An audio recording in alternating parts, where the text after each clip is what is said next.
will fight hate, and we will break bread together, Anila, again, God willing, soon. I wanted to share words of the prophets, which are we go to. V'yashvu ish tachat gafno v'tachat te'enato ve'ein macharid. Everyone shall sit under their grapevine or fig tree, and no one will make us fear. I mean, that's a vision.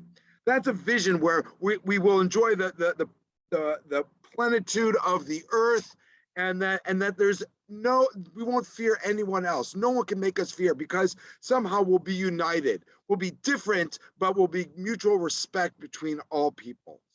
I mean, that's a real vision for us. Unfortunately, we live in a world where we're not there yet. And as Jews and Muslims and other non-Christians, we know this all too well in America. Now, this isn't really about religion, right? That's on the outside, as evidenced by the massive increase of anti-Asian hate that we saw as a result of the pandemic. It's really extremists trying to say there are insiders and there are outsiders, and that we are not all one people, right? And too many of us on this call have felt what it's like to be pushed to the outside. And that's why it's so important that we come and we stand together, despite the fact when extremists try and divide us and take any opportunity in the world to do that. So I appreciate Amwek and Anila for your efforts to bring us together in support, in love, and in community. Please know, last Saturday's hostage taking at the synagogue in Texas was not about Islam. It was about anti-Jewish conspiracy theories.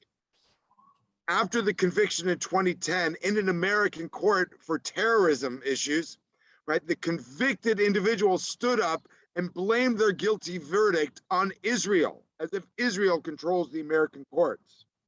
Less than a week ago, a hostage taker went into a synagogue because he believed that Jews controlled the system that could free that woman from jail.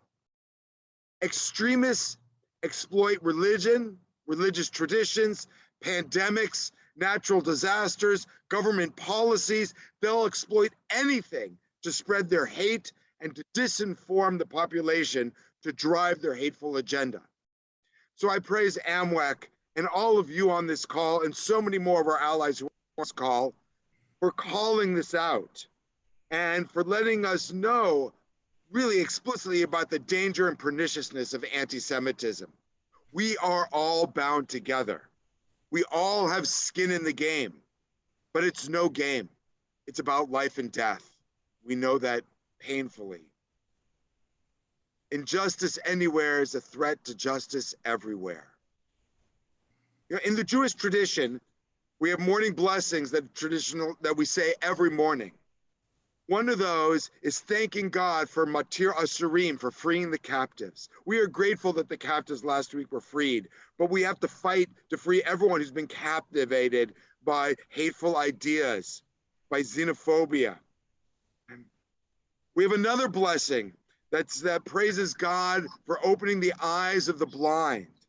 We have to open those eyes of the ignorant, of the misinformed, of the disinformed, those that have been led down terrible paths. Why? For someday, Yashvu ish tachat gafno v'tachat te'enato ve'en macharid. Because someday each one of us will sit under our grapevine and under our fig tree. We will enjoy that plenty, and no one on earth will be able to make us fear, because we will be united together.